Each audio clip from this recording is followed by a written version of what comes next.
अब 18वें अध्याय के 28वें श्लोक में चल रहे हैं। यहाँ भगवान श्री कृष्ण तामस कर्ता के लक्षण बता रहे हैं। अयुक्तः प्राकृतः स्तब्धः शठो नैष्कृतिको लसः विषादी दीर्घसूत्रे च कर्ता तामस उच्यते। अयुक्तः मतलब तमोगुण मनुष्य को मूढ़ बना देता है ना, विमूढ़ हो जाता है वो। तो इस कारण किस समय कौन सा काम करना चाहिए, किस तरह करने से हमें लाभ होगा या किस तरह करने से हमें हानि होगी, इस विषय में तामस मनुष्य कुछ नहीं सोचता, कुछ सोचते ही नहीं। जब मर्जी जब वो काम कर लेता है। तो इस विषय में तामस मनुष्य सावधान नहीं रहता। वह कर्तव्य और अकर्तव्य के विषय में भी नहीं सोचता है, इसलिए वो क्या हो गया, अयुक्त, युक्त नहीं हो, है ना, इसलिए वो हो गया अयुक्त। अयुक्त मतलब हो गया असावधान, कि सावधानी नहीं बरत रहा है कि हमें कैसे सावधानी बरतनी चाहिए कि जो हमें करने योग्य कार्य करें और नहीं करने योग्य कार्य नहीं करें, लेकिन वो नहीं करता, तो वो असावधान जीवन में रहता है हमेशा, इसलिए उसको अयुक्त कहा। इसको केयरलेस बोल सकते हैं। हाँ, केयरलेस भी कह सकते हैं, है ना। और क्या कहा, प्राकृतः। प्राकृतः जिसने शास्त्र, सत्संग, अच्छी शिक्षा, उपदेश आदि से न तो अपने जीवन को ठीक बनाया है और ना अपने जीवन पर कुछ विचार किया है कि मेरा जीवन क्या है। जैसे शास्त्र क्या कर रहे हैं, शास्त्र विरुद्ध क्या है, और शास्त्र क्या कह रहा है वो काम क्या करना है ना। तो ये कभी उसने उस पर चिंतन ही नहीं किया, कभी सोचा ही नहीं कि शास्त्र क्या कहता है, क्या निषिद्ध है, हमें क्या नहीं करना है और क्या कहा करना चाहिए, कुछ उसको मतलब नहीं है। माँ बाप से जैसे पैदा हुआ है वैसे का वैसे वो मर जाता है, जैसे मतलब आगे बढ़ ही नहीं पाता है जीवन में कि हमें आगे भी कुछ अच्छे कार्य करने हैं, उससे उसको कोई लेना नहीं लेता। कर्तव्य अकर्तव्य शिक्षा से रहित रहता है और ऐसा मनुष्य प्राकृत अर्थात अशिक्षित कहलाता है ना। ये प्राकृतः मतलब होता है अशिक्षित, ठीक है। स्तब्धः, अब स्तब्ध को वैसे तो हम लोग कहते हैं स्तब्ध हो गए, शून्य हो गए, है ना, ऐसे कहते हैं, लेकिन इसमें स्तब्ध का मतलब बताया है कि जो बड़ा ऐठ वाला है, अकड़ वाला है, ऐसा जो स्तब्ध व्यक्ति है, एरोगेंट। हाँ, तो ऐसा व्यक्ति जो होता है तमोगुण की प्रधानता के कारण उसके मन में, उसकी वाणी में, उसके शरीर में हमेशा ऐठ रहती है, अकड़ रहती है, नहीं मैं तो ऐसे करूँगा, मैं तो ऐसी यही हूँ। तो अपने हिसाब से ही चलना चाहता है हर चीज़ में, इसलिए वो अपने वर्ण आश्रम में या माता पिता हो या गुरु हो, आचार्य आदि के सभी के सामने कभी झुकता नहीं है। हम क्यों झुके, होता है ना कोई बच्चे कि मैं तो झुकूंगा ही नहीं, मैं तो किसी का पैर छूने, वही कोई बच्चे होते हैं फट से पैर छू लेते हैं। अब जैसे तो शठ किसको कहते हैं कि तामस मनुष्य अपनी एक जिद होने के कारण दूसरों की दी हुई अच्छी शिक्षा को या उसके अच्छे विचारों को कभी नहीं मानता।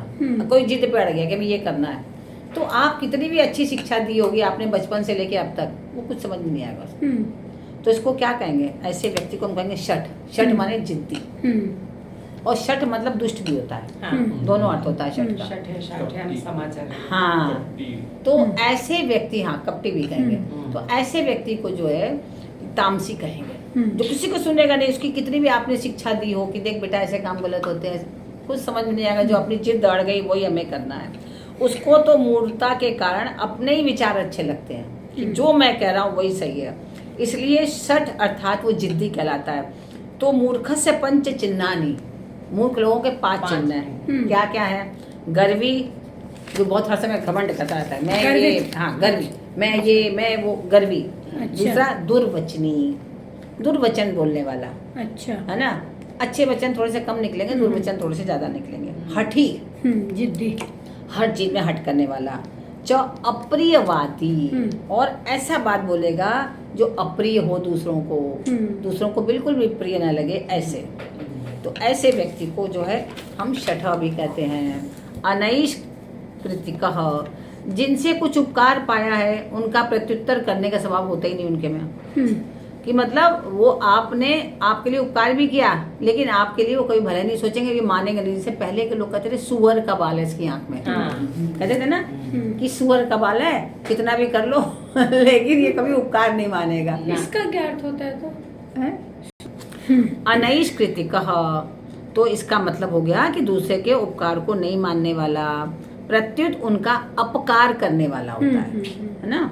अपकार है हमेशा करता है। अलसह, और अपने वर्ण आश्रम के अनुसार आवश्यक कर्तव्य जो कर्म है उसको प्राप्त हो जाएगा, तो भी तामस मनुष्य जो होते हैं वो मूर्ता के कारण वो कर्म करना उनको अच्छा नहीं लगता। क्या क्या कितना काम दे दोगे भाई हमें, कहते हैं ना कि ये भी करा वो भी करा, मैं ये भी करूं, भले उनका नुकसान भी हो रहा है, उनको समझ भी नहीं आएगा, हो रहा है तो होने दो भाई, मेरे से ऐसी होता है, और आपको और शिकायत कर देंगे भाई मेरे को जबरदस्ती मेरे पीछे पड़ जाते हैं लोग, तो हर समय आलस्य में नींद में पड़े रहेंगे, तो ऐसे व्यक्ति को अलस अर्थात आलसी कहते हैं। विषादी, विषादी क्या मतलब हुआ, यद्यपि तामस मनुष्य में ये विचार होता ही नहीं कि क्या कर्तव्य है और क्या अकर्तव्य है, ये विचार ही नहीं होता। और निद्रा, आलस्य, प्रमाद आदि में मेरी शक्ति का, मेरे जीवन के मूल्य का, अमूल्य समय का कितना दुरुपयोग हो रहा है, इसकी भी उनको कोई बुद्धि नहीं होती। फिर भी अच्छे मार्ग से, कर्तव्य से हमेशा च्युत होने से उसके भीतर स्वाभाविक ही एक विषाद होता रहता है, फ्रस्ट्रेशन। हाँ, कि हर समय अरे ऐसा होता तो इसलिए होता, ये नहीं हुआ वो नहीं हुआ, मतलब आपने कर्तव्य तो किया नहीं, लेकिन फिर भी आपकी चाहत जो है हमेशा अच्छा पाने की है, और जब नहीं मिले, हाँ शिकायत भरी है, तो इसलिए आप क्या है, विषादी हैं, हर समय दुख में ही भरे रहते हैं। दीर्घ सूत्री, दीर्घ सूत्री क्या हुआ, अमुक काम किस तरीके से बढ़ेगा और जल्दी हो सकता है, इस बात को कभी सोचते ही नहीं है। क्या कहते हैं, स्मार्ट वर्क एक होता है, एक होता है हार्ड वर्क। तो हार्ड वर्क से ज्यादा अप्रिशिएट लोग करते हैं स्मार्ट वर्कर को, जो स्मार्टली फटाफट फटाफट फटाफट काम निकाले। आपने खूब मेहनत करी, इतना इतना काम कर लिया, लेकिन स्मार्ट नहीं रहे, आपने फटाफट वाला काम नहीं किया, तो वो काम को ज्यादा लोग अप्रिशिएट नहीं करते हैं। तो ऐसे जो दीर्घ सूत्री वाले, ये क्या होता है, तामसी व्यक्ति दीर्घ सूत्री, अविवेक है उसके में, वो किसी भी काम को खींचता जाएगा, थोड़े से समय में होने वाले काम में भी बहुत समय लगा देगा, कहेगा भाई कर तो रहे हैं, यही करता रहेगा आपको, और काम को बढ़ाता रहेगा, और सुचारू रूप से नहीं करेगा, तो ऐसे मनुष्य को हम कहते हैं दीर्घ सूत्री। और कर्ता तामस उच्चते, ऐसे जो 8 लक्षणों वाला है, ऐसे व्यक्ति को इसमें तामसी व्यक्ति कहा गया है। तो गीता में कर्म 3 प्रकार के बताए गए हैं, एक सात्विक, राजसिक और तामसिक, ठीक है। कर्म करने वाले का भाव सात्विक होगा तो वे कर्म सात्विक हो जाएंगे, भाव, ये ध्यान रखिएगा, कर्म से ज्यादा भाव का महत्व है। तो कर्म तो कर ही रहे हैं, लेकिन अगर भाव भी सात्विक है तभी सात्विक कर्म होगा। लेकिन देखने में तो हम बड़ा पूजा पाठ कर रहे हैं, बड़ा दान कर रहे हैं, लेकिन अंदर से जो है लालच है, हाँ लालच है, कुछ फल की इच्छा है, कुछ फल की इच्छा है, या किसी के प्रति कोई दुर्भावना है, तो भी वो सात्विक कर्म नहीं, हाँ छल कपटी कुछ भी है तो नहीं होगा। तो और राजस अगर होगा तो वे कर्म राजसी हो जाएंगे, है ना। और भाव अगर तामस होगा तो भाव पर सब डिपेंड है, अगर भाव तामस है तो वे कर्म तामसी हो जाएंगे। इसलिए भगवान ने केवल क्रिया को रजोगुण नहीं माना है, खाली क्रिया करने से रजोगुण नहीं, वे आपके भाव कैसे हैं, अंदर से आप दे रहे हैं और आपका पेपर में भी छप रहा है, लोग आपको प्रशंसित भी कर रहे हैं, तो आपके मन में ये हो रहा है चलो लोग इससे सीखें, लेकिन भाव आपका खराब नहीं है, भाव आपका अच्छा है, तो आपको कोई भी इसका दुष्परिणाम नहीं मिलेगा।